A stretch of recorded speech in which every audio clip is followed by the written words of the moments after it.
be honest, I got some pictures in my closet.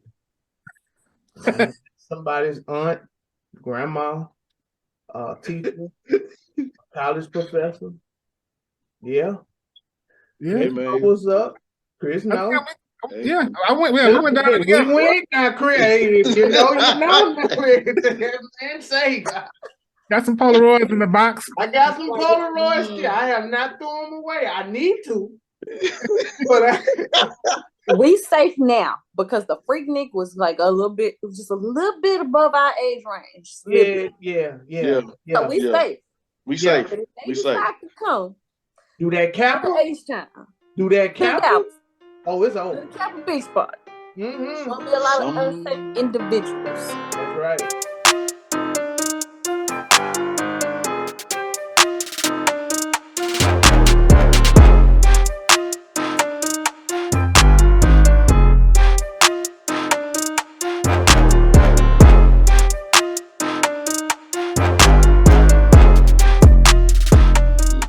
Welcome, ladies and gentlemen, to the Just Acting Up Show. I'm your boy, Joffrey. We in the building.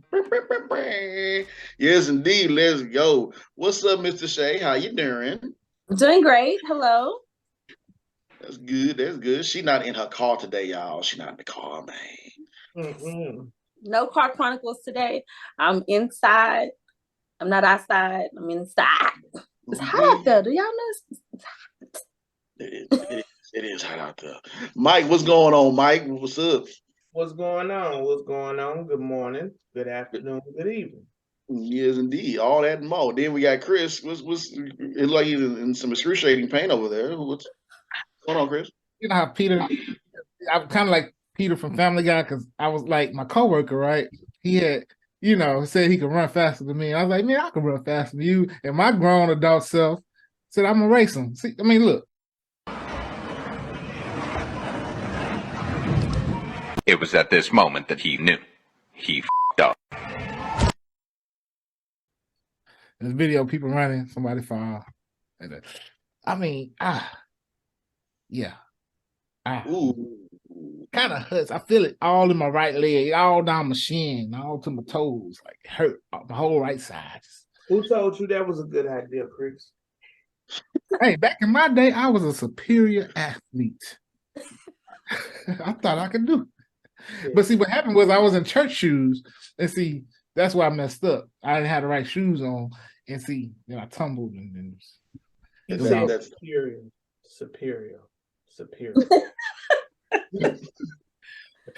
Well, if at first you don't succeed, then maybe you should try again.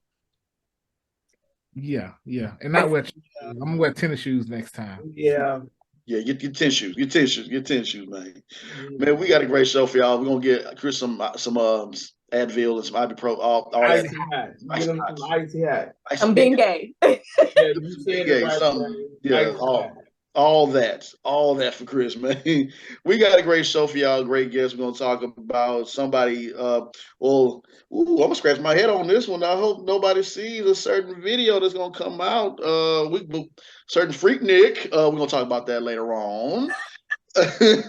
And of course, we're gonna talk about a certain event that your show got invited to. Your very favorite show got invited to.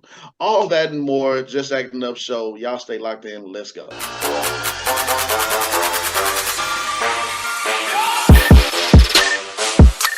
All right, good people. You already know what it is when we start the show off. When to kick the show off, do what we always ask you to do. Or just please, just like, share, comment, and subscribe.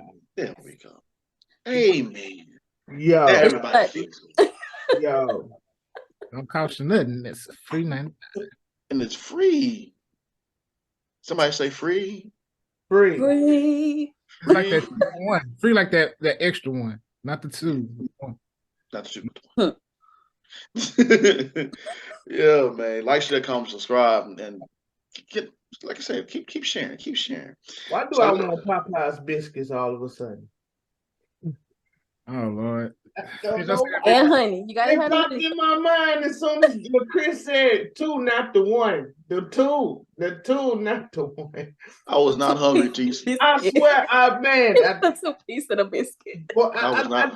I just want the Popeyes biscuit like it popped in my mind. Just all of a sudden, as soon as Chris said Now I'm hungry. it's that Well, advertisement. I think it's the color. Yeah, I'm hungry now. They know what I'm hungry. Yeah, I'm hungry. You got me thinking about this. You know what I'm saying? Speaking of that, people said that strawberry biscuit ain't all that. Y'all lied to me. They got strawberry biscuits at Popeyes now? Yeah, they got strawberry biscuits. They put the strawberry filling. With this. Matter of fact, check out this review from this one lady. So I'm finna try the new sweet biscuits from Popeyes, and I'm about to rate it for you. So the looks of it, you finna see. Okay, this is gonna be my first bite of it. I haven't ate anything of it. This is gonna be I'm taking my first. Don't mind what happened to the rest of it. It came this little. This is my first bite.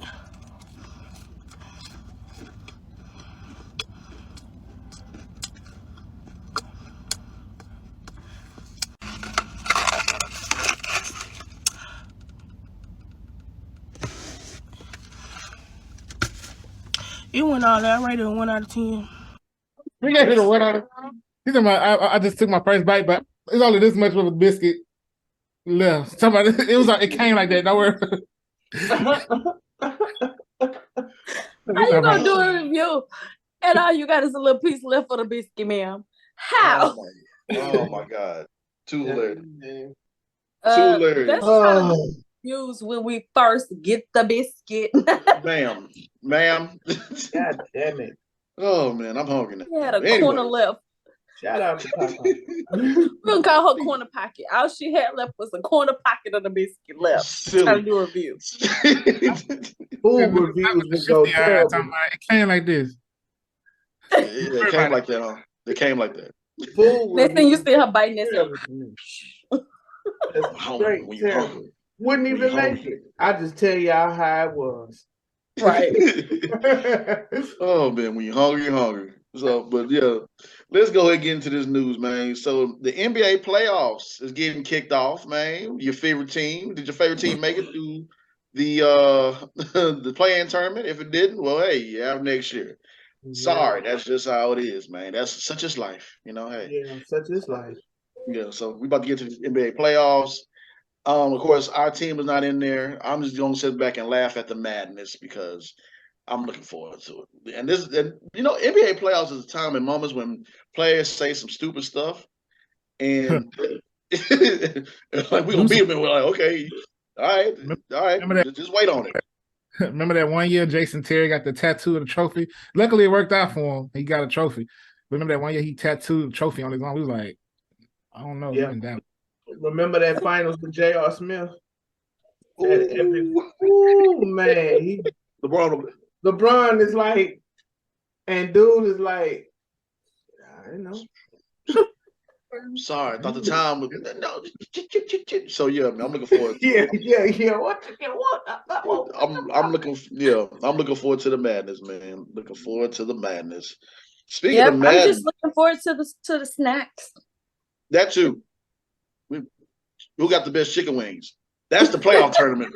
That should be our playoff tournament bracket. Who got the best chicken wings? I'm all for that. Chicken wings.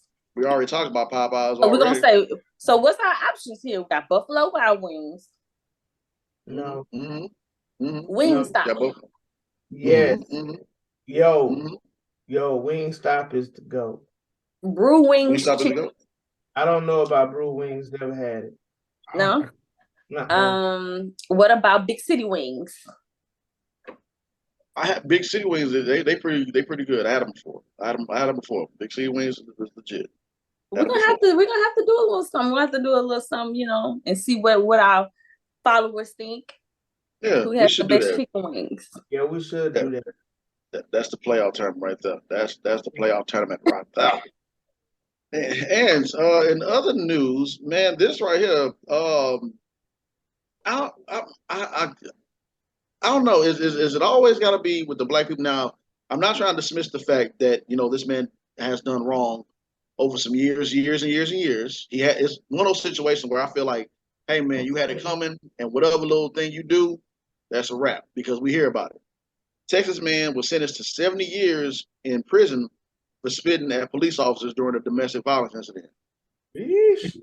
70 years. 70 years. I think that's an abuse of power. Yeah. That's what it sounds like to me. Yeah. He spit on me. He did, and that's what I like when I read I think what it is that what they did, they put the caption there so you could read it.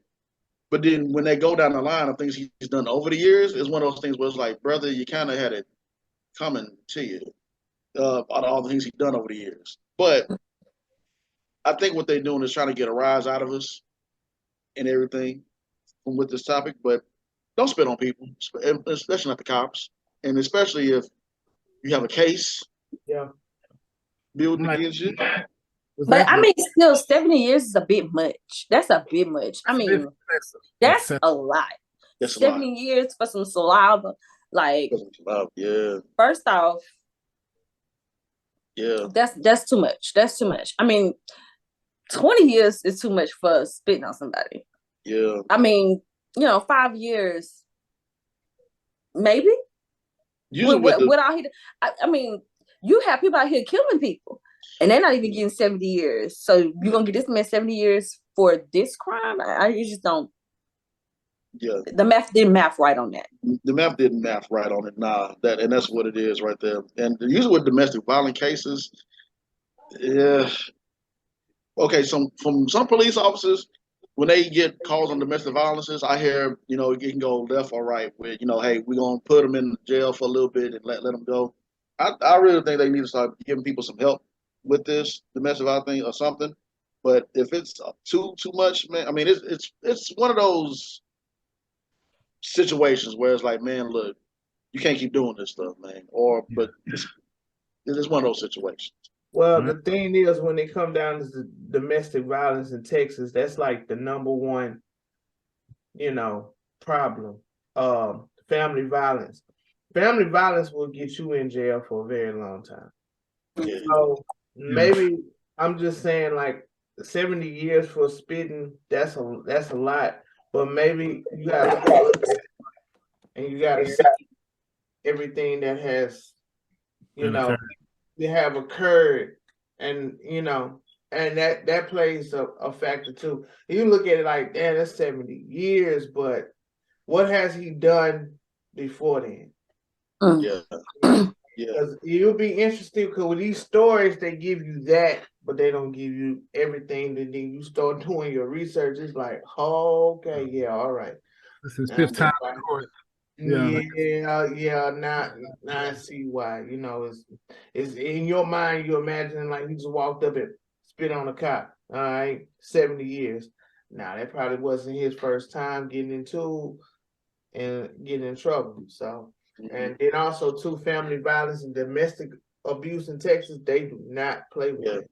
Yeah, they starting to crack down on that for real, man. Yeah, they do not play with that at all. But like, if you take a person that's 30 and you give him 70 years, that means he gonna live and die in jail. Yeah. I don't think what he did deserve that.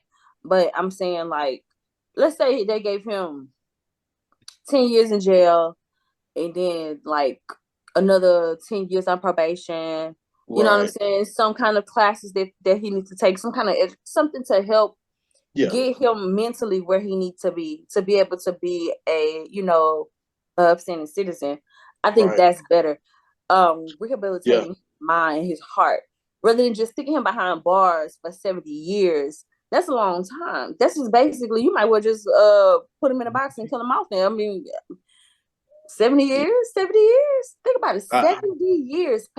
This not no child, so he's not gonna get out at 70 years. He's gonna be getting out at 99 or 103. Come on. Yeah, I agree on that. It's like the time just don't match what's going on. When it comes down to it. Now, mind you, I read the article. He was the aggressor. He came to the cop car. He was spitting on them. He was the aggressor, right? And I completely understand that. Mm-hmm.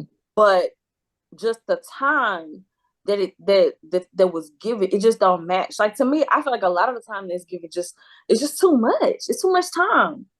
And here's another theory about that. It's interesting that you say that, because I have talked to people in law enforcement, in the court, and actual officers. So here's the deal. They don't give you time for like petty things. They'll let you get off. You pay your fine. You'll probably do by like 2 months or something in jail. If that, you might not get that, right?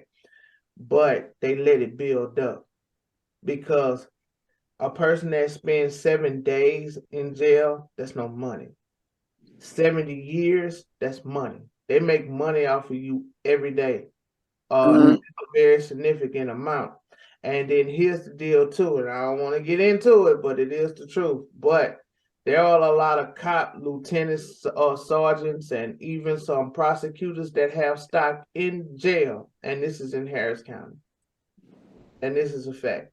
So it's like, if they give you these years, they're gonna walk away and it's gonna line somebody's pocket. So it's money in jail. So there's no rehabilitation. They're not trying to save lost souls. They're trying to put you in there so they can get as much as they can get out of you. That's why they let you go with so many offenses. Harris County is notorious with that. It's a big problem in Harris County. I don't want to get into it, but it's an issue. Yeah. They just have been letting people go until they give you the big boy time. And it's not by design. That's by design because of funds and, free labor. It's so y'all better control yourselves, man. Get control of your feelings. It's modern day slavery. It really is. It's no BS. There's no such thing as this system want to help broken souls. And they're trying to make an example. Like, they're trying to make an example out this young man. You know what I'm saying? They put it out there like, hey, you do this. This is the type of stuff you're gonna get, right? Right. And we've seen plenty of times where one person is made the example for many. And I feel like that's kind of where they were going with this. Like, okay, y'all think y'all gonna just be coming in here and spitting on us? This is the kind of stuff that's gonna happen. Right. But people gotta understand that we're talking about a human being. You know what I'm saying? Regardless of what he did, regardless of anything, people can change with the right help. Like, you know what I'm saying? Some people can change with the right help. So not giving a person at least an opportunity to continue living a life and show change and growth by putting them in jail for 70 years, it just don't sit right with me, I guess. You know what I'm saying? Especially if you ain't killed nobody. You know what I'm saying? You haven't ended life here. Or you haven't touched a little boy or girl. Like, right. I mean, if it's not something that is like, that I feel like it's just horrible, 70 years, I'm always be like, nah, that's wrong. I agree, man. Speaking of something else that was that another person felt was wrong, man. This caption tripped me out. It says, "Bye, Felicia. Arizona woman quits her 6-figure job because she was asked to return to office full time." Woo, man. She said, I ain't gonna do it. That's what she said. So I mean, that's pretty common. Yeah, I experienced that last year. Yeah. My team at work had 16 people, and then we came back to the office. Doing it down to about 8 to now it's like 5. Because people don't really want to come back to the office post pandemic. Especially home for so long. So we talking about burning gas, we talking about time, we talking about we had a whole setup before we returned back to that office. So now you asking us to come on back? And this, she said 6-figure job. I don't think I would. I'm on both sides of this because I feel like some jobs you can do from home. Some jobs do not require you to be up in there all the time. Right. And I feel like some jobs wanted everybody to come back, not because they was lacking, when it came to productivity or things like that. I felt like they could not control what their employees was doing. They couldn't see what their employees was doing. They couldn't be all up in their employees' business. They couldn't be, they didn't have the capabilities of coming knocking in your office and saying, hey, I'm in charge. What are you doing? They couldn't do that. Mm-hmm. Everything's pretty much email messaging. And I think it went kind of smooth because everybody was in their own space. They was doing their own thing and it was being productive. Mm-hmm. Then here come, the big corporate person. Okay, now everybody needs to come back in office. Yeah, we understand you paying for this building. You paying for the lights in this building. And you want to make sure that building is being productive. Mm-hmm. But if your employees are doing great and your business and your company is doing great and it's flourishing and everybody at home, what's the point? What's the point of making everybody come back to the office? Mm-hmm. For what? For the drama? for the issues? I mean, y'all can still, I can even see if they winged everybody in and said, okay, well, now we're going to start a 2-day week where we come into office maybe on Monday and a Wednesday and, everything else could be done from home. And then we work everybody back into the office. They just kind of one day was like, okay, everybody back into the office 7 days, 5 days a week. Everybody was feeling that after being at home with their kids and their family, being able to be there, for their kids and family and still work and make money. That was like the dream. It is. So some people don't want to give that up. Right. Yeah. Oh well. You're right. It is what it is. Yeah. They're like, but regardless of the fact, you gotta get to that bag, ma'am. You can't let that bag. Come back. Because you don't want to go back to work. Nah, I'm sorry. I would have made that decision to take I would be right back in the office. Hi. I'm here. Back at work. Don't want to be, but I'm here. Got my coffee mug. Oh man. And last and final topic of this here, right? So this, I'm sorry, I can't help but laugh at some of these topics. So 5 professional people are upset over Hulu over a certain video. Now, we all know what this was. No, we don't, James. Please enlighten us. So Freaknik. I'm going to go ahead. We all adults here. Get it. Oh, sorry. So I was born in 88. So I'm just saying, bro, we gonna be looking at our parents. I don't know who parents you gonna see on this video when it debuts. So I'm laughing when they said 5 professionals is upset at Hulu over the Freaknik video that's getting ready to drop. I'm guessing these 5 individuals must did some things, man. So I'm just saying, if that's your parents, whoever, if somebody's parents gonna be on these Freaknik videos. Imagine watching it. You just sitting there drinking with your homies. Man, look at this video back. Mama? You gonna be saying mamas, aunties, uncles. Mamas, uncles. I know somebody. I know what's about to happen. This is about to be a trend. So they did Freaknik. Next go around is gonna be Daytona, and then they gonna have to come down to the Kappa Beach party. Now, don't lie. I'm gonna be honest. I got some pictures in my closet. Somebody's aunt, grandma, teacher, college professor. Yeah. Yeah, man. What's up? Chris knows. Yeah, we went down together. We went now, Chris. Hey, you know. Man, say got some Polaroids in the box. I got some Polaroids here. I have not thrown them away. I need to. But we safe now because the Freaknik was like a little bit, it was just a little bit above our age range. Yeah. So we safe. We safe. We safe. Come. Do that Kappa. Do that Kappa. Oh, it's over. The Kappa Beach party. Mm-hmm. There'll be a lot of unsafe individuals. That's right. A lot of, I went like a couple of years, like when it was starting to fizzle out, when it was the last 2-3 years it was there or whatever. Yeah. But I was under my best behavior. You know what I'm saying? So I ain't worried. I ain't worried. But I say everybody could not say the same. I need y'all to go repent about it. And just know you can't hide forever. Them pictures and videos is gonna be coming out soon to a theater. I'm just saying, this is just a public service announcement. Get your story ready right now and tell the truth. I'm telling you what I know. It's a trend. After this Freaknik drop, boy, Daytona is next. And Kappa is right around the corner. Yeah. Oh The God. day to get you is over. You know what? Day It's to so get you is funny over. because you know, the older generation, they are very judgmental. When Oh it comes yeah. they very judgmental when it comes to, you know, how we dress. You know, y'all always got them pants sagging. You know, y'all little women's around here some thoughts. You know, they always got something to say about it. The younger generations, but they failed to tell us they was at freak That's it's gonna come out now. We're gonna see. This is your granddaddy. Somebody was out.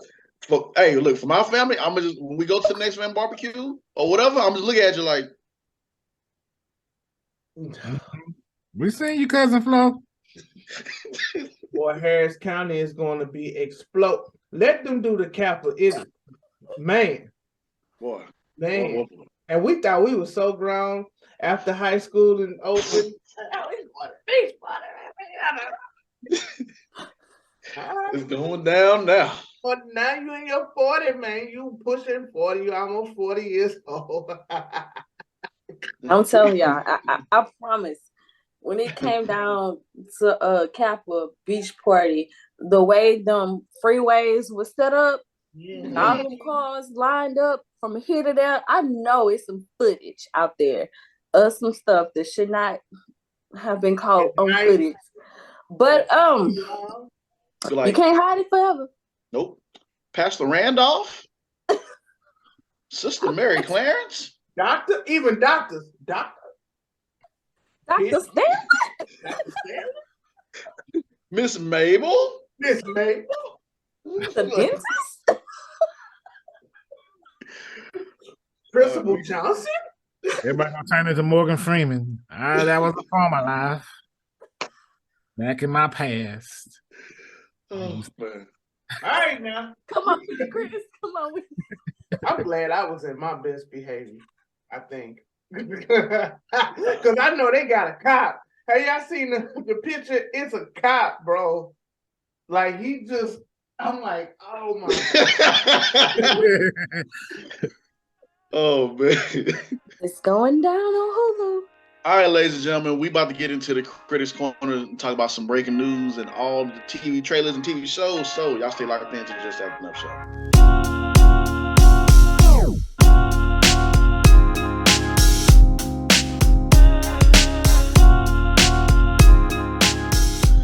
Welcome to Just Acting Up Show, ladies and gentlemen. So I don't want you to forget, Jarvis VIP Room is going down this week. So the final episode of Snowfall will be airing. Woo! What? All I'm gonna say is 37 billion. Okay. Boy. Yay. Final episode of Snowfall. So y'all tune in to Jarvis VIP Room. I'm gonna have some guests on that panel. We're gonna talk about Snowfall in its entirety. So y'all don't want to miss this episode of Jarvis VIP Room. And another announcement, if y'all have not heard, we are going to be at Comicpalooza. Yeah, man. We're going to be at Comicpalooza the whole show. Are y'all excited? It's going to be a lot going on at Comicpalooza. Definitely excited. I'm excited. I'm excited. I'm going to dress up. I don't know if I'm going to dress up as Blank Man or Nick Fury. So I don't know. I think you should do Nick Fury. For some reason, I don't know why, James. Yeah. People don't know who Blank Man. They should know who Blank Man is. But, no, I said Nick Fury. Yeah, I'm gonna do Nick Fury because people don't know. I'll say Blank Man for Halloween. I don't know, James. I think you'll be a great Nick Fury for some reason. Why? I don't know. For some reason, I don't know why. Yeah. I'm thinking Static Shock. You know, hair, glasses. That'll be dope. That'll be cool. That'll be cool. I was thinking of Wonder Woman. I think I might stick with Wonder Woman. I don't know. I was thinking about it this past weekend, and I was like, you know what? I may be able to do something a little bit different, a little bit more cool. I was looking at some anime characters. I was like, oh, this is nice. So, hey, you never know. I might pop out as something that you never expected me to pop out as. Cool. Yeah. What about you, Mike? Don't know. But since you guys want to dress up, I'm going to have to find something. Because I was just going to go with a t-shirt and just call it a day. Don't We'll want see to what be happens. that guy. Don't want to be that guy. You don't want to Don't be that be, guy. don't be that guy. Don't be that guy, man. You got to dress up. God, Yeah, man. it Don't should be that guy. But yeah, we're gonna be at Comicpalooza. It's May 26th and 28th. So y'all make sure y'all get y'all tickets and get everything ready for that event. And speaking of comics, the Marvels trailer has just dropped and it looks good. Looking forward to it. Yeah. And it picks up. Looks like it picks up right after the end of Captain Marvel's show. Oh yeah, Miss Marvel. Yeah. Marvel. Yeah, that was a really good show too. I loved it. So yeah, make sure y'all check out that trailer. And my surprise with my little eyes, Bllade, Mahershala Ali Bllade installment is getting a R rating. Nice. Rejoice. So it's gonna be like John Wick. It's gonna be something like John Wick or a little bit worse. We're gonna see. Because I think Wesley Snipes' Blade had an R rating, I believe. Yeah, it did actually. Yeah, it was. Yeah. And Wesley Snipes doesn't get enough credit for that, for saving Marvel at his brink of extinction.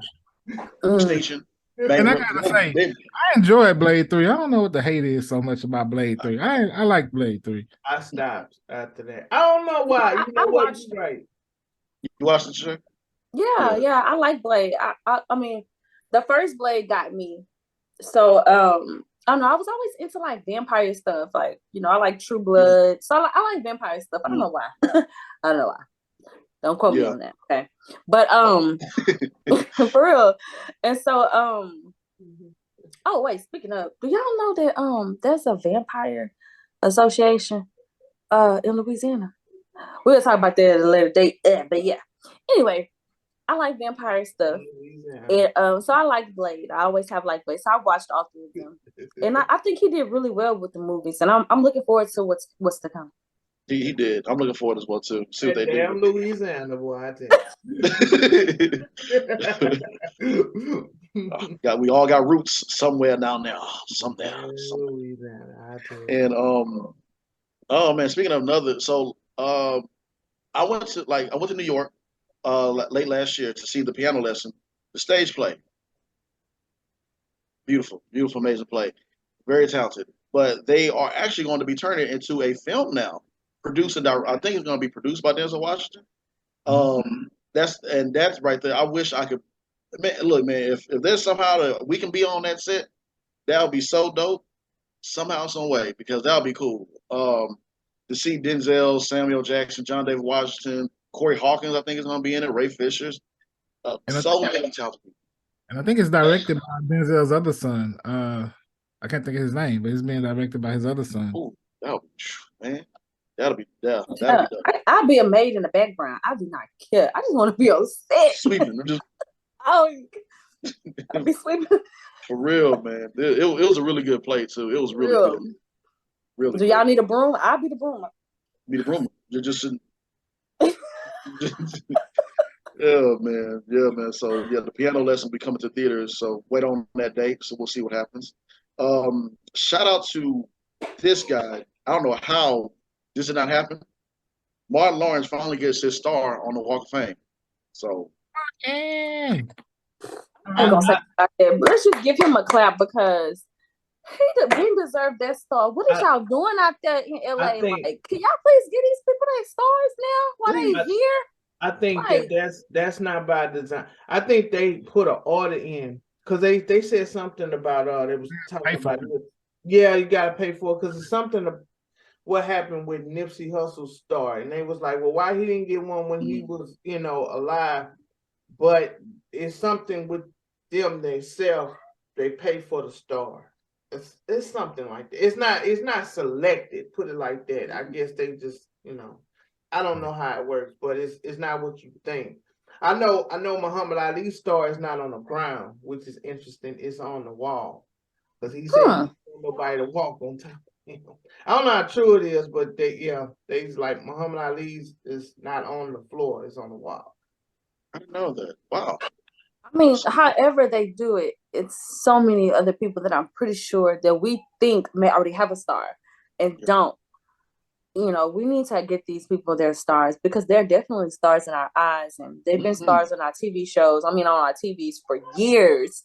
Yeah. There's no reason why they shouldn't be acknowledged. Yeah. I agree.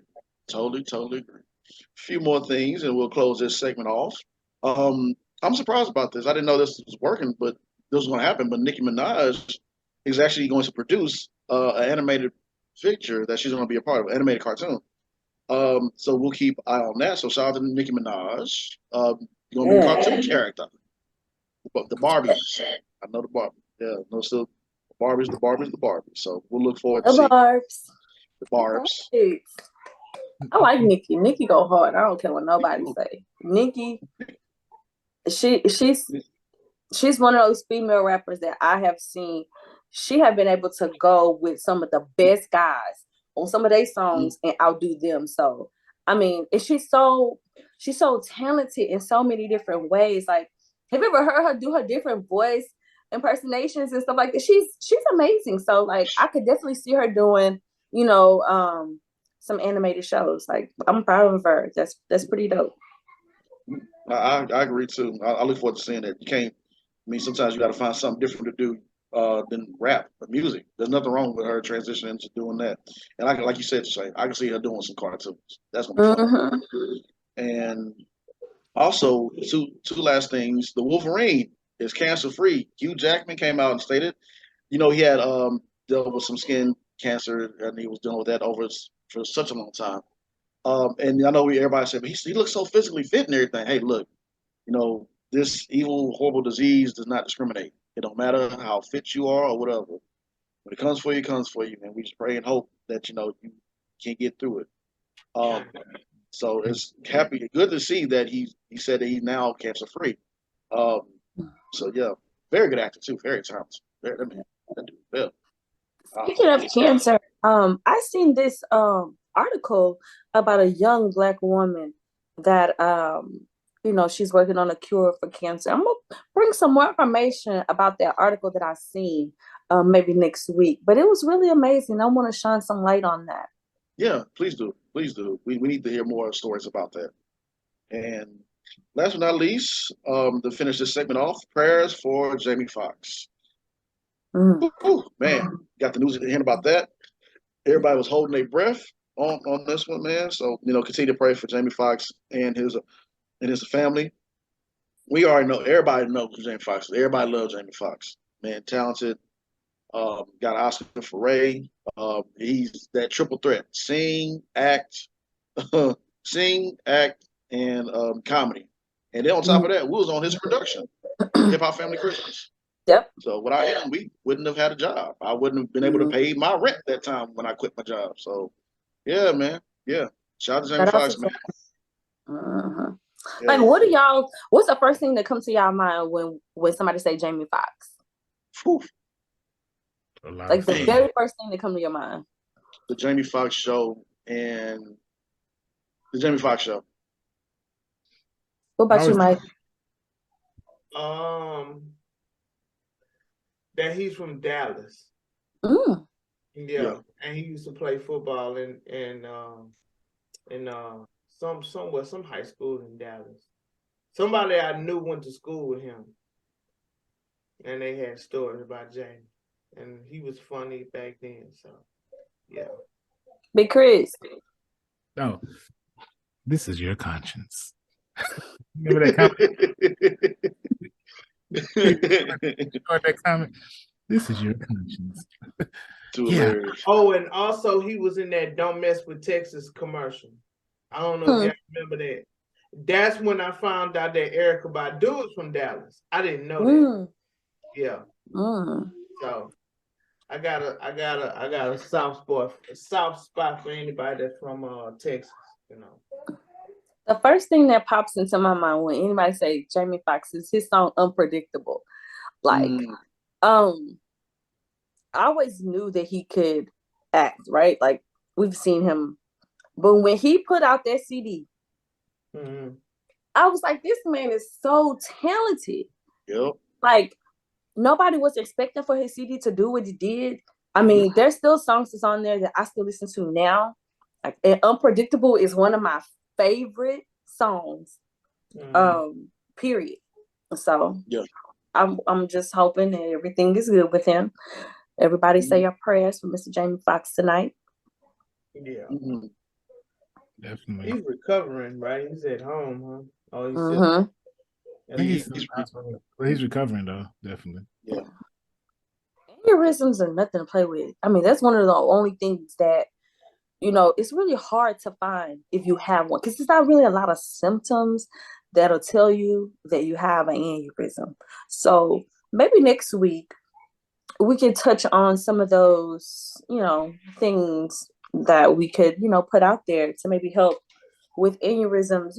Maybe there's some triggers or something that we can put out, to help people with those type of situations. So I'll be looking into that for next week. The recovery process. Yeah. Yeah. Yeah. Thank you, Tisha. Thank you for that. All right, ladies and gentlemen, y'all don't want to go anywhere. We have Arischa. I got to say it like that. Arischa Connor coming to the show for the spotlight interview. Y'all don't want to miss it.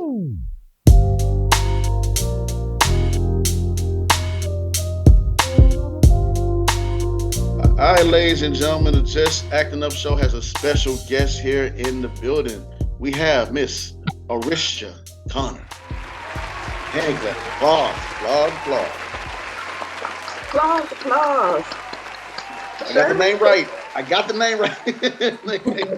Got it right. Arischa. Got it. I'm going to start doing that whenever I say it. Fancy. Okay, hold up the pinky and everything. How are you doing this morning? I'm doing good. I cannot complain because I woke up and I'm able to go through another day, so I'm fabulous. That's good. Yeah. Amen again. I love it. Love the glasses, by the way, too. Thank you. I hope they're not too glary. Look, sometimes when I wake up in the morning, my eyes, it takes them a minute to, match my face. So glasses. Glasses today. Yeah, yes, indeed. You absolutely right. I told you I got to get my glasses too. You reminded me what I need to do in my life. Get my life right. Oh yeah. Oh goodness gracious. So let's go ahead and get started. So, who or what inspired you to start your journey into acting? Okay, so I have long stories that I will try to keep short because my husband tells me all the time, "You talk too much." I said, "Okay, just answer the question." I said, "Okay." So, long story short, growing up, I always wanted to be a singer. I thought I was going to be the next Stacey Lattisaw. I don't know if y'all know who that is, but she sang the song back in the day, "Let Me Be Your Angel." Anyway, let's fast forward 30 years, almost 40 years. And I was also a teacher working in a school district, and we had a district choir. I was a member of the district choir. The director was directing a local play in my town, in my city, in Columbia, South Carolina. So he was like, "Hey, I want you to audition for this play." And I was like, "Okay, because it's a singing play. It was Smokey Joe's Cafe." So I auditioned for the play. I got a part in the play. I absolutely loved the experience. I remember the closing night. We had sold out shows every night. Closing night, I was in tears because it was about to end. And it was at that time, and I was in my late 30s, maybe early 40s. No, I think I was in my late 30s. I decided at that moment that I wanted to find out more about acting and what it was because of that feeling. Everybody was just so happy, and to be able to make a whole bunch of people feel joyous because of the story that you're telling. That's what sold me. And so from there, I just started researching. I'm a researcher. We had a local playwright in town. Her name was Tangi Beatty. She saw me in the show, invited me to come and audition for a stage play she was doing. So I went from Smokey Joe's Cafe, which was all singing, to doing a stage play. And it was that's where it started for me. That's amazing. Beautiful. Yeah. Like I think longer, but yeah, that's how it started. So you like the stage play? I mean, was that something that you was going to continue to go down that route? Well, I auditioned for the stage play. It was called Yesterday Is Still Gone. And if you Google it, you can find it. It's on YouTube. You can buy the DVD. That's a story too. But when I auditioned for the play, I was an understudy, which is cool. You know, a lot of people like understudy. And I was like, you know, I had never acted on stage like that before. It was my first time. So I was like, fine, okay, I'm understudy. I was trying to do my best. But at that point, I had never taken an acting class, except for in college. Like college years before, I had taken like one acting class in the 2 colleges that I went to. And there were other actors on the set who had agents. And so I was, you know, following them and kind of studying them and seeing what they had. That's how I learned about what a headshot was, what an agency was, and what it does for you. And what you know, I was just trying to figure out what you needed to do to get into this thing that I was falling in love with. And as an understudy, the night that they did my show, I did one show, they had camera crews there. So with the camera crews, technically, when they filmed the show the night I was on, technically that was the better film for them. So the night that I did, it got picked up by Maverick Movies. And so that's why you can find it everywhere. And that was my first experience into, you know, stage play acting. So after that, I think I might have done maybe 2 more plays after that. But then, like I said, I was researching. By that time I got me some headshots. I had gotten an agent, and then I started delving more into the film and TV and trying to get the commercial work. So after I did that, I think that 3rd stage play, I didn't do any more after that. But I do direct now. Like I'm with that same company, and we have a play coming out at the end of the month that I'm directing. So yeah. Nice. That's amazing. We're gonna definitely have to make sure that we promote your play that you have coming out. Thank you. Now, I show here that you know, you're AKA, right? I am. You're the Divine Nine, yeah. So how did you know, just the experience within your sorority in college just prepare you for like the career you have now? You know, when I pledged graduate chapter, so I pledged way late, because when I was in college, I went to 2 colleges. I went to Hampton University, and when I was in Hampton, I had such a good time. Oh my gosh.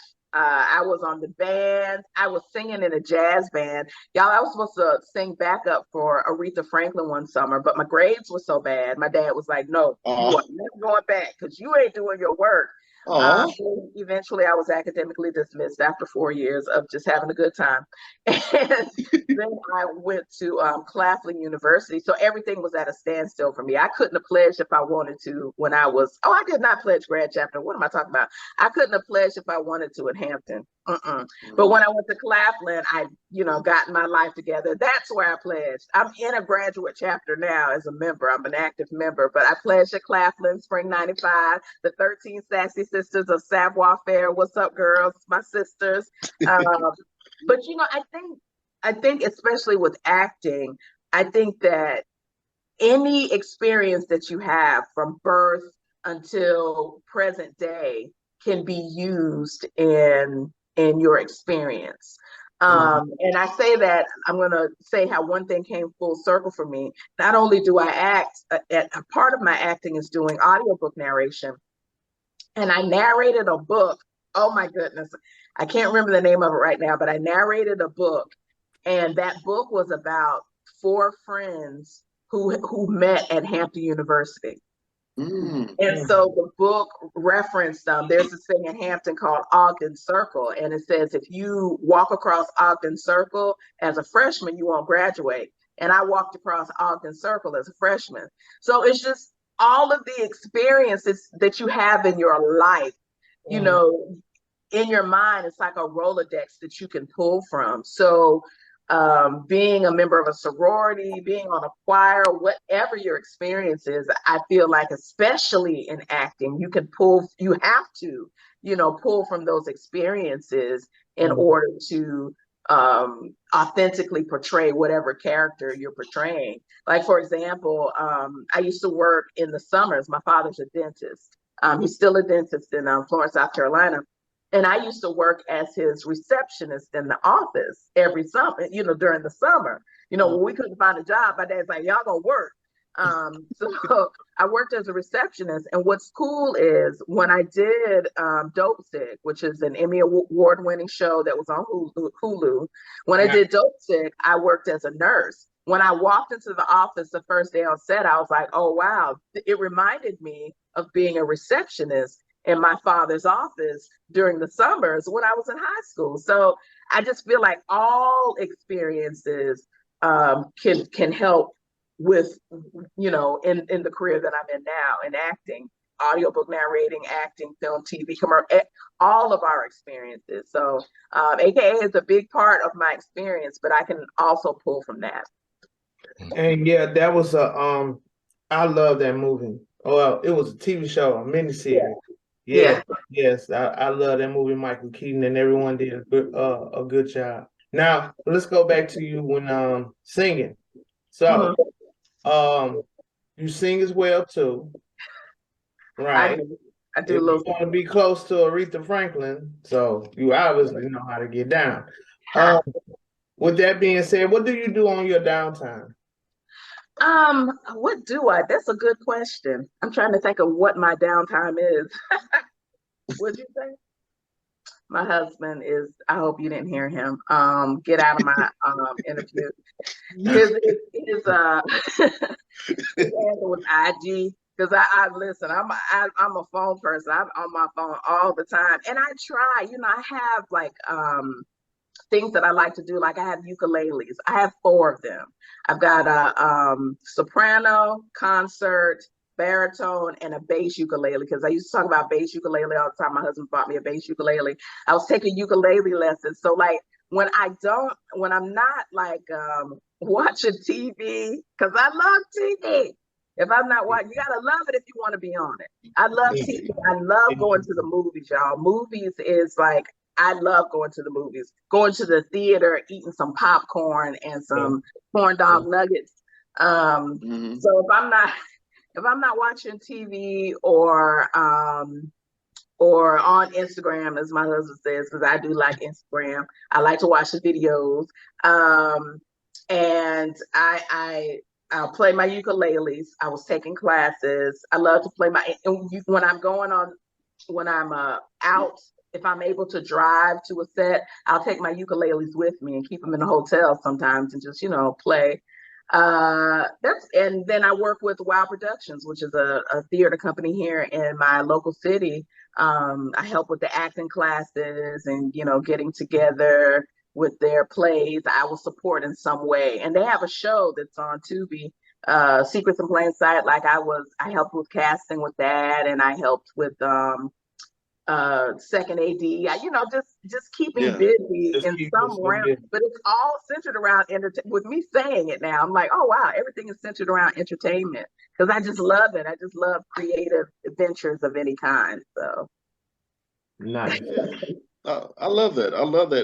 And so that's why I was curious, because I was like, when we was doing a little bit of research on you, I saw that you studied biological science and technology as well. I did. So when I was a teacher, I taught 8th grade science for the longest time. And then I got my master's and my EDS, my ed specialist in instructional technology. So I worked at the district level, and I used to train teachers how to integrate technology into the classroom. I did that for about 12 years. And I was an instructional coach as well. And then they closed down our department. And this is, let me tell this just a little quick tidbit, because it's like, I did this play. It was a documentary theater piece, documentary being that it was based on the real words of people. We just reiterate, talked about in their words, we performed in their words. And the name of it was Misery is Optional. And it's about 40 people in active recovery from drugs and alcohol. Put a pin in that. And as I was doing this piece, I was like, I really want to take some time off. There was a word in the play that stuck out to me. It was like leap, God's the net. It wasn't my line, it was somebody else's. And so there was a tugging in me to, take a year off to explore acting full time, because you get I would get an audition. Y'all know I got an audition, and I think it was like in Pittsburgh or something, and it was during the first after my department closed. I went back into the classroom. So I was in the classroom for 2 years, but I had this tug on me, Arischa, take a year off. And so when my department closed, you would have thought I would have taken the hint. It was like, hey, this is your thing. Take this year off. Your department is closing. But I was like, no, I need security. So I went into the classroom, but it was still tugging at me. And that leap God's the net was always in my head. And so I used to do my auditions, y'all, in my classroom. I wish I could show you some of them. They were terrible. My kids would take bulletin board paper. I have a student on this side, holding up bulletin board paper behind me. My kids would be my readers. If the line, I want you to walk down the street, I was 8th grade, but they don't know. Oh my gosh, my auditions were terrible. I'm surprised that I still get pulled in by those casting offices. They were so bad, but all of that was like leap, take the leap. So I decided, okay, before I turn 50, I am going to take 1 year off. My husband was very supportive of me. I'm going to take 1 year off and really pursue this thing full time, because there were lots of things I couldn't do. So I took the year off. When I decided to take the year off, I did not turn in my contract. March of that year, shut down. Everything shut down, pandemic. And I was teaching about COVID at that time. And my kids were telling me, Miss Fry, that's what they call me, Miss Fry, we about to, be out of school. Everything shut down. But what that did for me as an actress is it opened the door, because you could take classes anywhere now, because everybody is on Zoom. So I started taking classes in LA. I had been studying with Christine Horn. This is her shirt. I'd been studying with her, but I took some other classes in LA, and y'all, that's when I booked Swagger. After Swagger, I booked Dope Sick. After Dope Sick, it was The Last Days of Ptolemy Gray. So I was like, I started booking after I took that leap. And on my 50th birthday, I was in LA on set for a show that was streaming on Paramount Plus called Players. And I'll never forget it, because the whole cast and crew, there was another guy, his name is Eli. He was one of the leads on that show. It was his birthday too. The whole cast, and we're in the middle of a scene now. I'm about to say, ready to say my lines, got my face on. And a young man who plays my son, Dejure Jones is his name, started singing Happy Birthday. And I was like, oh, it was a happy birthday. Not realizing that the whole cast and crew started singing Happy Birthday to us. And what a full circle moment for me, because I took that leap. I took that chance. Because I wanted to do it before I was 50. And on my 50th birthday, I'm on set in LA. You know what I'm saying? And so I haven't gone back. I'm still out. I'll be 52 this year.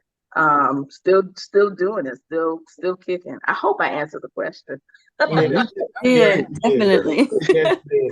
That's amazing, because a lot of people will not take their leap, and a lot of people will try to kind of like straddle the fence and still kind of, sometimes you have to, depending on, what you're doing and where you are and who's depending upon you, right? Yeah. But some people won't take the leap of faith. And it's like sometimes until we take that leap of faith, that's when we see our maximum potential. Definitely. I 100% agree. And for me, like my daughter, when she graduated from college, that gave me the opportunity, because I wasn't paying for, college anymore. It freed me up to be, I don't have her depending on me. It's me and my husband now. And now I was able to depend on him, to give me that leeway. And he's just so supportive. And I know a lot of people lack that, they might have people who don't feed into their dreams, they're dream killers. And I'm blessed to have family that's like super duper supportive. My husband he's supportive. Let's give a hand clap for the husband over there. Craig Carson. You had a lot, Craig. MVP of it all. Yes. It's good to be able to just to look back on the journey that you go through. Like we've all been there, because we're all actors, and those few auditions are kind of rough. We actually did a sketch ourselves called Bad Act, but we were just kind of, a little joking a little bit about just terrible auditions that we may have had in the past. And so it's good to be able to look back to where you've been to where you are now. I do have a question about, now you shared the screen with like Samuel Jackson and Dominique Fishback and Ptolemy Gray. Do you ever get starstruck or nervous when you start meeting famous people?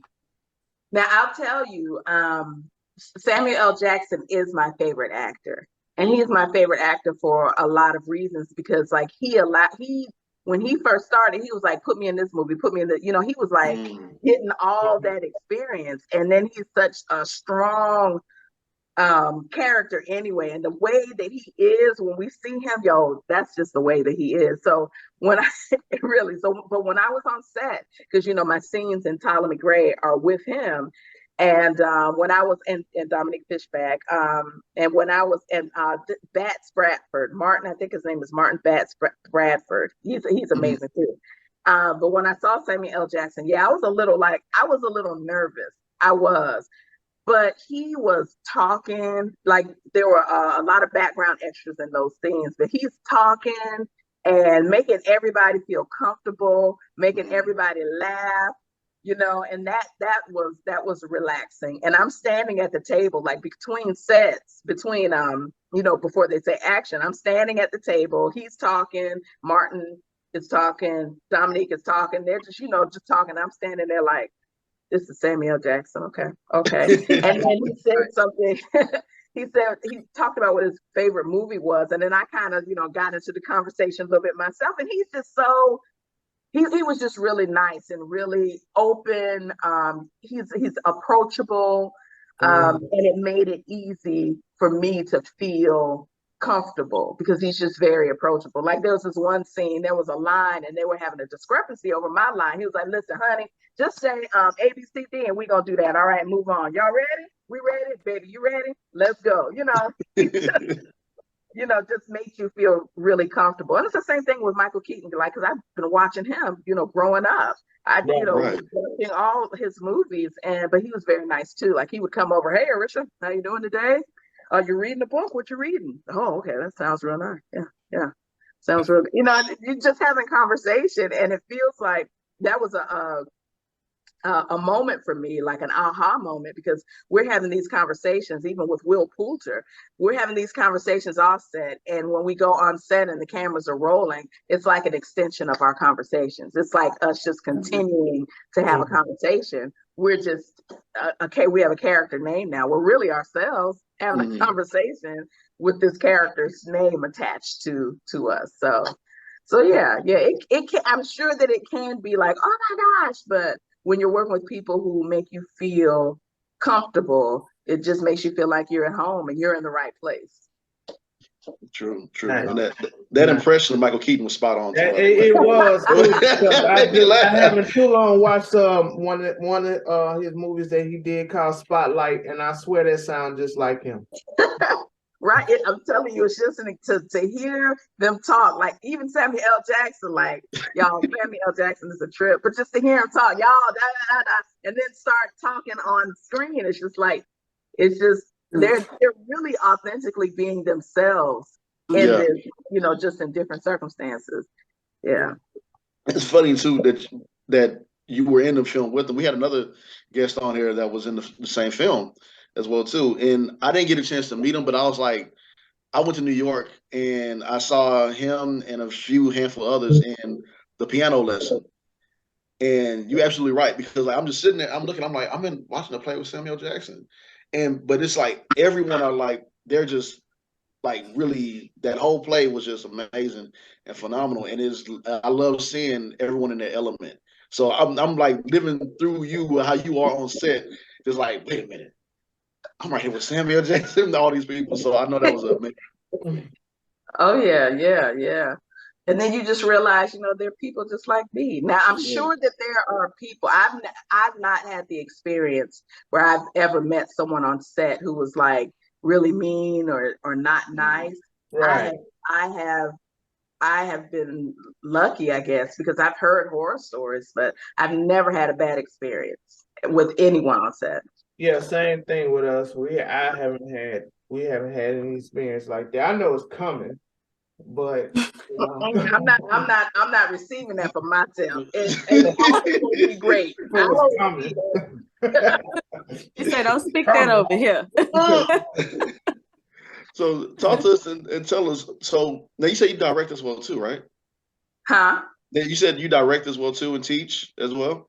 Yeah. Mm-hmm. So tell us about like how you personally as a director, are you the director that's like really into details, or like how are you as a director? Yo, Oh my gosh, I think that'd be a question that you'd ask the cast, because they say that I am stern. That's not the word they use. But I mean, I feel like when we're here, number one, we're here to work, y'all. We have time to play in 18 hours of the day, but when we're at rehearsal, let's work. Let's, get this done. So I try to do some improv, with them in their characters so that they can connect to the characters. Because to me, it's about the feeling, because in the play that we're doing now, it's called The World You Left Behind, and it's about, oh gosh, I can't give too much away. You don't give too much away now. No, it's about a family that is going through turmoil, but normally you're used to the father leaving the family. But this one is based on the mother. She left. And what happens when she comes back 10 years later, trying to get her family back? But is she really trying to get her family back? So it has a lot of different levels and a lot of different things that we're going through. So I just try to work with the cast to really connect with that character. I mean, years ago, when I first started, I was taught to do, the character work. So, writing a paragraph about your character and, giving all the little details. And that's something that I like, especially newer actors to do. If this is your first time on stage, do that, do those things. Like I can do that in my head now. I can really sit and just visualize and put myself in those spaces. But when you're beginning, sometimes you can't do that. And with our theater company, we invite beginners and we help to train them and show them you can do this. You know what I'm saying? You can do this. Right. And so as a director, I just try to make sure that they understand who their characters are and connect to those characters, and don't put on when you're portraying the character. Be authentically you. Bring your experiences, like you asked me earlier. Bring your experiences and your background into the character. Like we have understudies, and I tell the understudies, don't try to do what she's doing. Do you. You're two different people with two different experiences. When you're on stage, you're going to bring us something different, and that's the beauty of it. So I just try to get the actors to really connect to that character, the feeling of the character. Just like I said, doing different games to kind of get them in that feel of who that character is, but who that character is inside of them. Because I think a lot of times people will get a character and they'll judge it. Like if I got one that's a crackhead, you know what I'm saying? I can't judge that. But I know, I can go back into the Rolodex of my experiences and think of, sometimes I've seen a crackhead before, you know what I'm saying? And then think about, well, how do you think they were feeling? What were they going through? We've all had pain in our life. We've all had suffering in our life. We just, experience it or go through that process differently. And for a crackhead, it could be that was their way out. Acting might be somebody else's way out. So there's a thin line between all of our experiences. And I just try to make sure the actors, in the play understand that and don't judge it. Let's find how you can connect to it so that we can see that connection when we're watching you on stage. Oh, that's some great advice. I did my first stage play last year in October. And I was telling Joff and the guys on the show, I was like, this is different. This is not like like just, getting up there and learning some lines and act, and then you get like, because you're in front of people. And my very first stage play, I had to cry and literally just be emotionally open. What advice do you give for people who have to who have to cry? And that's like on a totally different level for me, because I mean, I can bring out the emotion, but to actually have tears come out, I mean, that's different. That's like on a whole nother level for me. Well, it was.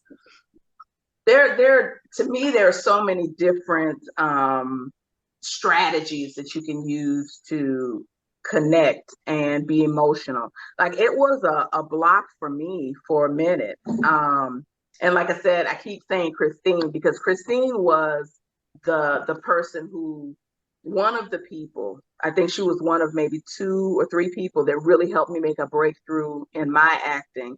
And one of the things that I had problems with was crying. And working with her and just opening yourself. And I worked with Diane Charles from Margie Haber Studios. Diane really helped me in working with empathy. We studied empathy, and it really opened me up. And I found myself crying all the time. Just understanding and taking a deep dive within will help you to open up when you're with others. Y'all, I was a crybaby for a long time after that doggone class. And just so what I would say to people is one thing that, studying several methods, substitution, that was part of the Chubbuck method, thinking of something that is not traumatic. I don't like anybody to pull anything that's too traumatic from their lives, because sometimes they can't get out of that. And I think that it could just bring the trauma back. So I would say don't use anything traumatic, but like, if there's a memory that you have, and it can be a happy memory. Like when I was doing Dope Sick, and it was the scene where I had to turn Michael Keaton in, and we were in the hospital. And it goes to me, there are tears coming from my eyes, because I was thinking of happy times with my father. My father is still here, but I was just thinking when I was a little girl, and we would listen to Easy Like a Sunday Morning. We go to the park. We just had some happy times, and it's emotional for me. But when I'm crying, I'm thinking about, you can think about just about anything that pulls it out for you. And I also did some sensory work where you like embed feelings into some type of trigger for you. And that works well for me as well.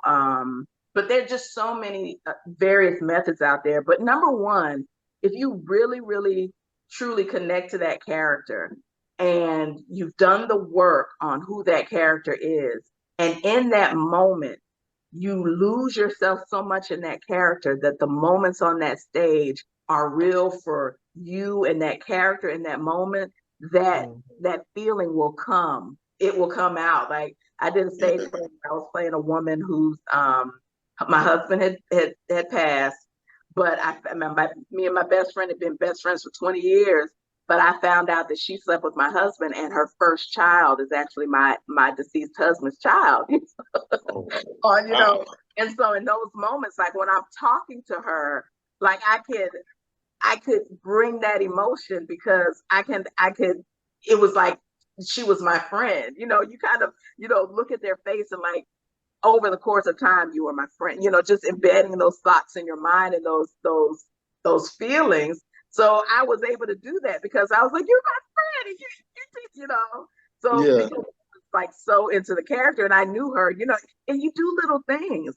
Like, I know I'm talking a lot, but I'm gonna wrap it up. But you do little things when you're on set, like talking to her, befriending her, maybe touching her arm, and as you get older, every day you come to set hugging her, and and you're building that relationship not only with the person that you're in the scene with, but with the character, the kind of relationship that you and the character have.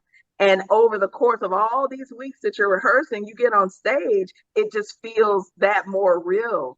And so when you're in that moment, you're able to bring it because it just feels so real. Like, you did what? Even now I can get a little emotional, just a little bit, because I just remembering that moment, how real I made it feel for myself, and then going off the stage and hugging her again, so that you don't stay in that, you hug her, girl, I love you. We did that, didn't we?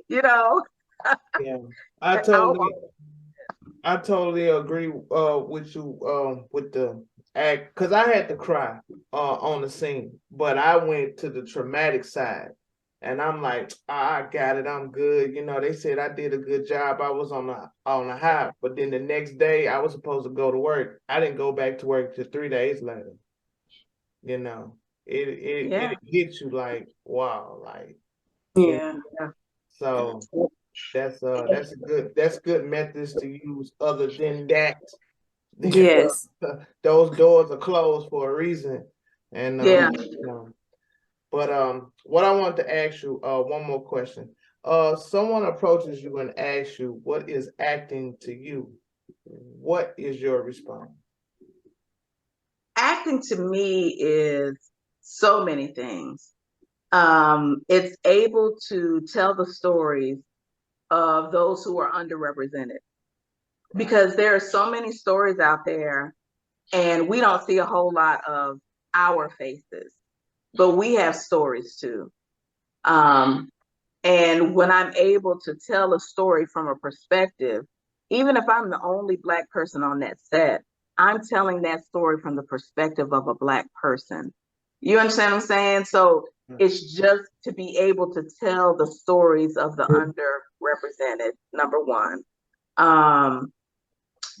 To be able to make connections with people and change people's lives. In my mind, that's something that's at the forefront for me. Most of the stories that I've told, you know, they're comedic stories too, but they're stories that can actually change people's lives. Like I think about dope sick. People don't know what dope sick means, Right. and how a lot of people who became addicted to OxyContin, what happened. And it happened because the pharmaceutical companies were only concerned about money.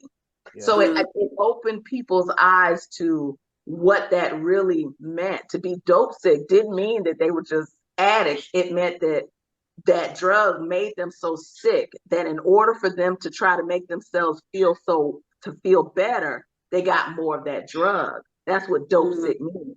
You know what I'm saying? And it was educational. Even Ptolemy Gray, you know, Samuel L. Jackson is really big with the Alzheimer's movement. You know, I had a grandmother who passed away from Alzheimer's. So to be able to even give somebody the idea that for a moment they could remember. I mean, I just think that those things are just so inspirational to me.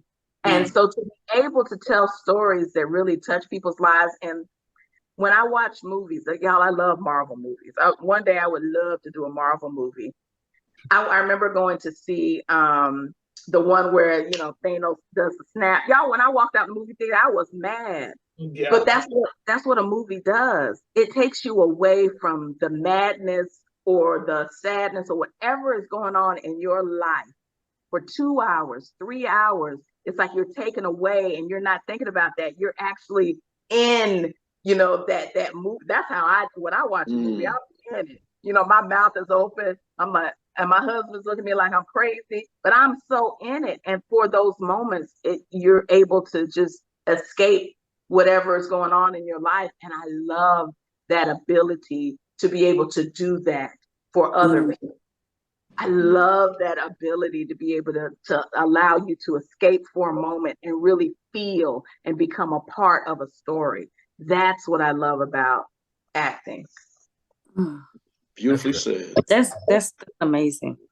Beautifully said. Thank you so much for sharing that everything with us.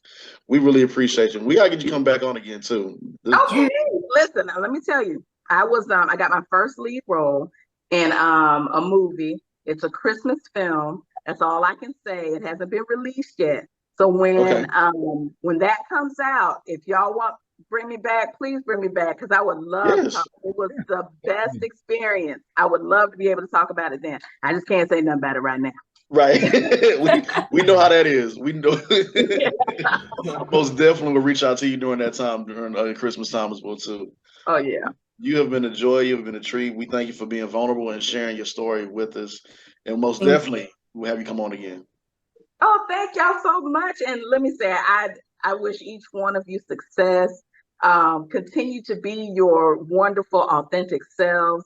Thank you for creating a platform where artists like me can come and share, because a lot of times people feel like that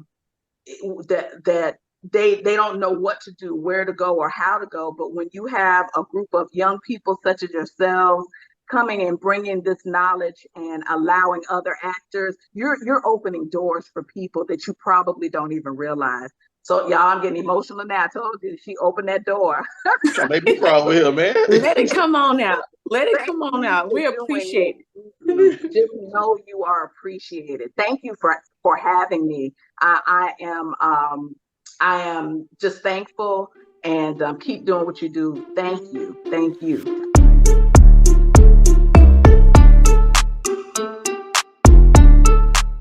All right, good people. This is the segment where Chris gets to act the fool about people who are acting the fool. So, Chris, take it away, brother.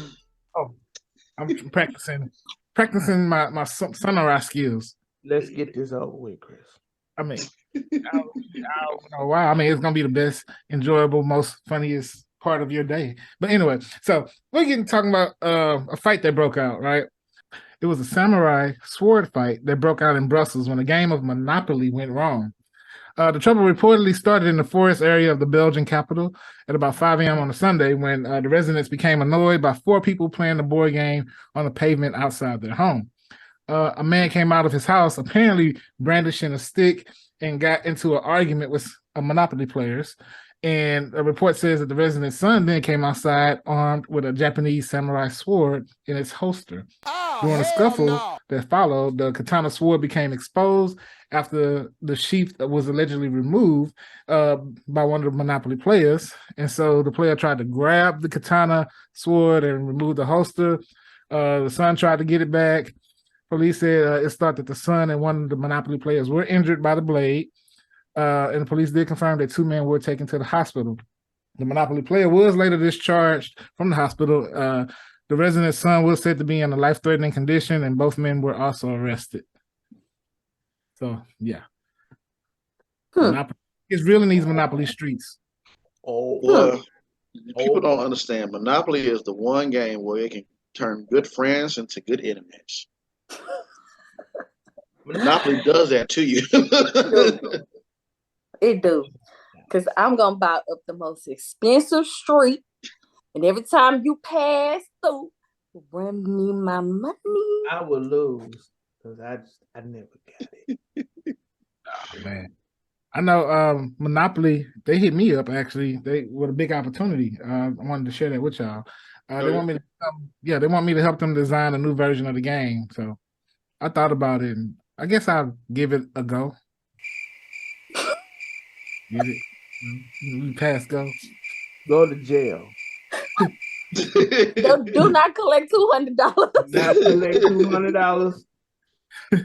I'll give you a get out of jail free card, brother. I got you. Go to jail. Oh, okay, goodness. Y'all need to stop this foolishness. I mean, since we're talking about swords, a friend of mine did ask me, because they don't know much about DC Comics and stuff, so they asked me, how did Wonder Woman get her new sword in the Justice League movie? I just told them she must have had Amazon Prime. Get it? Because she's an Amazon, but she's like the Prime Amazon. So she got it. You see what I'm saying? See what I did there? Y'all know that was okay. We'll give Chris a little bit of. That was creative. It was creative, but it wasn't funny. That's a difference. Okay. Well, if you ain't like that one, I know you're gonna like this because people think that this joke here is funny because I think it slaps. Oh yeah. Now, did you know Will Smith can make swords? No. Yeah, because he's a blacksmith.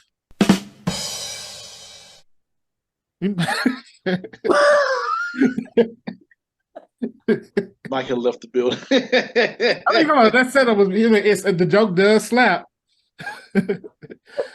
Boy. Will Smith. My whole name, I choke. Solid. Well, I'm just saying, Chris, you're doing better, brother.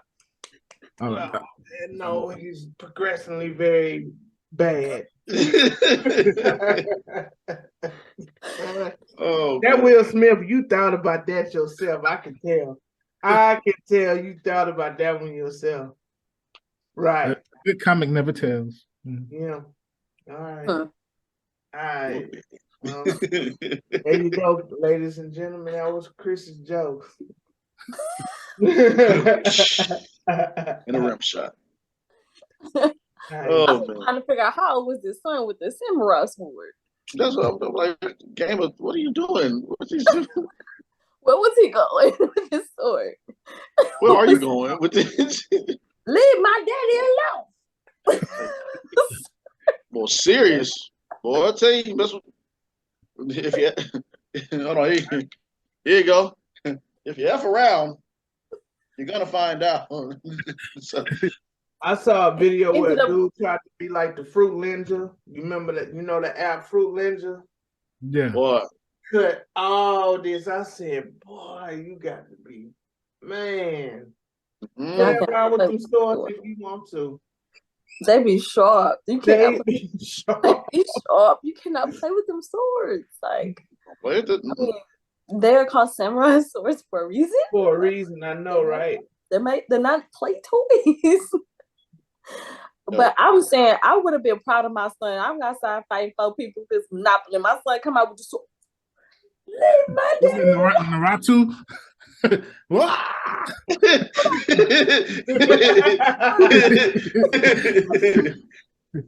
Oh, yeah, goodness.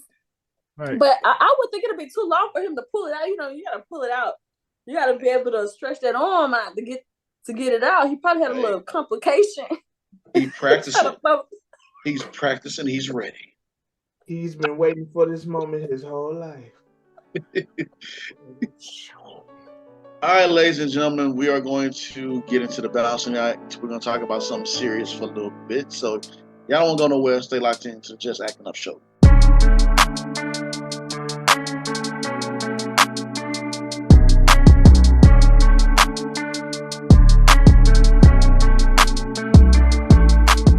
All right, ladies and gentlemen, welcome to the Balancing Act. We're going to talk about something very serious real quick. So I did not know that April is National Child Abuse Prevention Month.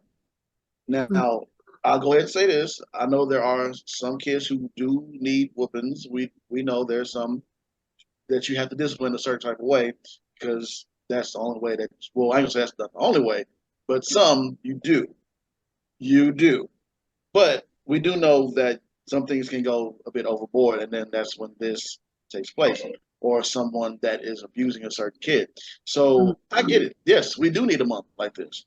And this goes on. The article goes on to say that during the month of April, we recognize National Child Abuse Prevention Month, which is abbreviated NCAPM, and the importance of communities working together to help families thrive and prevent child maltreatment. Throughout the year, communities are encouraged to increase awareness about child and family well-being and to work together to implement effective strategies that support families and prevent child abuse and neglect.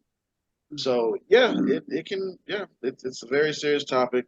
I know there's some people like they have different ways of disciplining their child. That's your child. However, like I said, we got to be careful how we don't go overboard. My dad used to get sick when he would give us whoopings. I didn't catch too many. I'm glad I didn't. I wasn't that bad, well, in my mind. But you got to be careful how you treat kids. With my daughter, I usually talk to her. Waterworks comes. Every now and then, she might catch a whooping, but we have a certain limit of what we do and our discipline. But yeah, I have learned. I hate whooping my son. Matter of fact, I don't even do it anymore because it's my voice, my wife's voice, and the way how we are. It carries over. You get it, and it's just it does something to you. So I stopped. I've been stopped a very long time ago. And because you can pick up like that behavior and it carry over. Because at the end of the day, they're no animals. You don't even treat an animal like that. So, talking and punishment and being consistent, that's the thing. And then having patience. But you got to have a lot of patience when it comes down to raising kids. And you got to be consistent. You just can't be disciplined one day and then the next day you cool. I mean, you can do that, but if they mess up again, then you won't have to constantly stay on it, and don't accept just just the bare minimum. If you expect this out of them, then you expect, and then in return, they will respect you and love you as well. So I'm not a fan of whoopings because it's different when you have your own. I swear to God, it is. It's different when you have your own. So, but that's just my take on it. And I think it was the Charlemagne that said it before. I heard him say that our parents raised us based on how they was raised. Right. It's up to you to kind of change the narrative on how you raise your children. Because you see what worked and didn't work with you. Right. So I know whoopings worked with me. I was good because I did not like no whooping. I made sure I did exactly what I was supposed to do because I did not want a whooping. But right now, like, I'm in half and half. Like, I have older kids and younger kids. So, like, the older ones, I feel like we didn't whoop them enough. They passed whooping stage. I'm looking up at them. So, like, how we trying to turn over? Like, yeah, right. But I feel like if you discipline your kid when they're younger, if you install that discipline in them, then once they get a little bit older, you can pull back on the whooping and you could do more of teaching and learning with the kids. But like I said, I have some 8-year-old daughters, and so I'm still in whooping stage. Yes. We do, but not all the time. They don't have to have whoopings all the time, like no, really, because they have older brothers that help. I don't have to always be the disciplinary because they have older brothers, and their older brothers don't play, and their older brothers be on them, as much as parents. So, like my like JD, my 14-year-old, he's into their life, so he's always go do this, go pick this up. You heard mama say this, I have help, so I don't have to always. You don't have to always be like that. But I do want to say this, though. Sometimes as parents, we have to know how to do 3 things. We got to be able to apologize when we're wrong because we're not always perfect. And that's one thing that had to grow on me. As when we were younger, our parents was like, do what I tell you to do. And if they was wrong, sometimes they didn't know how to come back and say, you know what? I might not have handled it the best way as a parent. I apologize. I'm not perfect. I'm a human too. And I'm learning while you're learning. I'm learning to be a better mom while you're trying to be a better kid or a better child. Right. And so one thing we have to do is be humble when it comes to parenting and know that, hey, we ain't always going to be right, but we're not always going to be wrong. But as long as we're trying to do the right thing by ourselves and our kids, it should work out. And 2, we got to understand that these kids are humans. Like we tend to forget that they are little humans. They're humans. So they have feelings, they have needs, they have wants, they have things that they desire. And if we respect the fact that this is a little human that I'm raising, and stop looking at them as just a child. Like this person's going to be responsible for, their family and everything. So we want to teach and install that discipline is not the only way. You know what I'm saying? Like, whooping is not the only way. There's other alternatives. Yes, you may still get a whooping, but that's because I've exalted all of these different other things and they did not work. So now we're here, at this point. And then 3rd, we got to also remember that after the disciplinary, after we come down hard as a nail on our kids, we got to show them love. We got to also make sure that they understand that I'm not doing this because I hate you. I'm not doing this because I don't like you. I'm not doing this because I think you're a bad person or a bad kid. I'm doing this because I want you to be the best adult that you can be when you get older.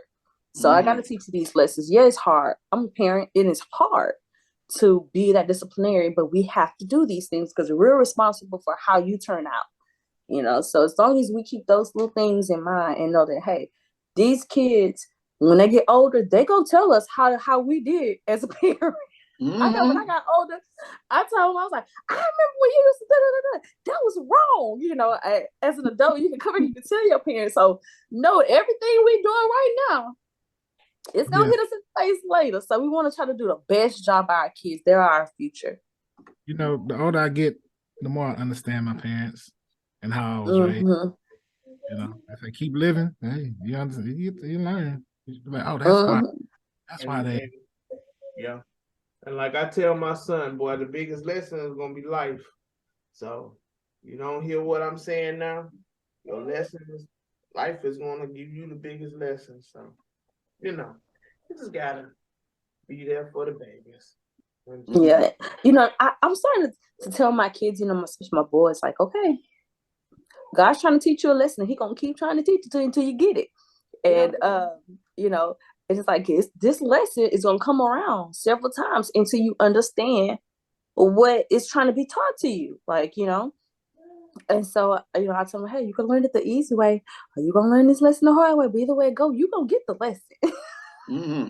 I believe the children are future. Thank you, Mike. Let them lead the way. Show them all the beauty that is left inside. Because I don't know the rest of the song.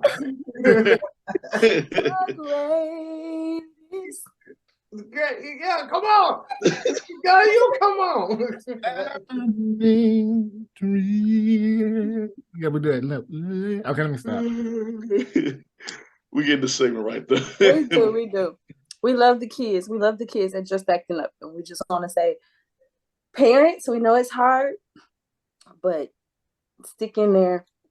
It's always a pot of gold, you know, after the rain.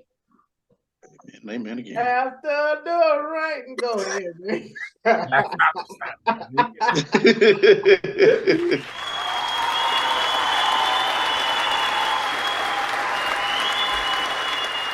Clap it in, ladies and gentlemen. Clap it in. Clap it in, clap it in, clap it in, clap it in. Oh, I'm sorry. Did a music type of day, to music type of attitude. So thank y'all so much. Thank you to our guests. Thank you all of y'all for always bringing y'all everything, man. Bring your A game, man. I'm sorry, I couldn't think something. My stomach started growling. That threw me off a little bit. If you hear something that sounds like a sad wolf in the background, that's my stomach. I'm hungry. Mike started off talking about Popeye's biscuits and everything. That was Chris that said 2 for 1. Chris said 2 for 1. Oh man. Man. Popeye. He's trying to use the algorithm. Go give me some Popeyes right now. Uber eats some Popeyes to get house real quick. Tell him about to give me some. Frenchie. What y'all talking about? French, yeah, French. Yeah. See, we did say we gotta have, man. Tell him we gotta have that playoff wing dinner. Who got the best wings? Like who? That's our playoff. We always talk about chicken all the time.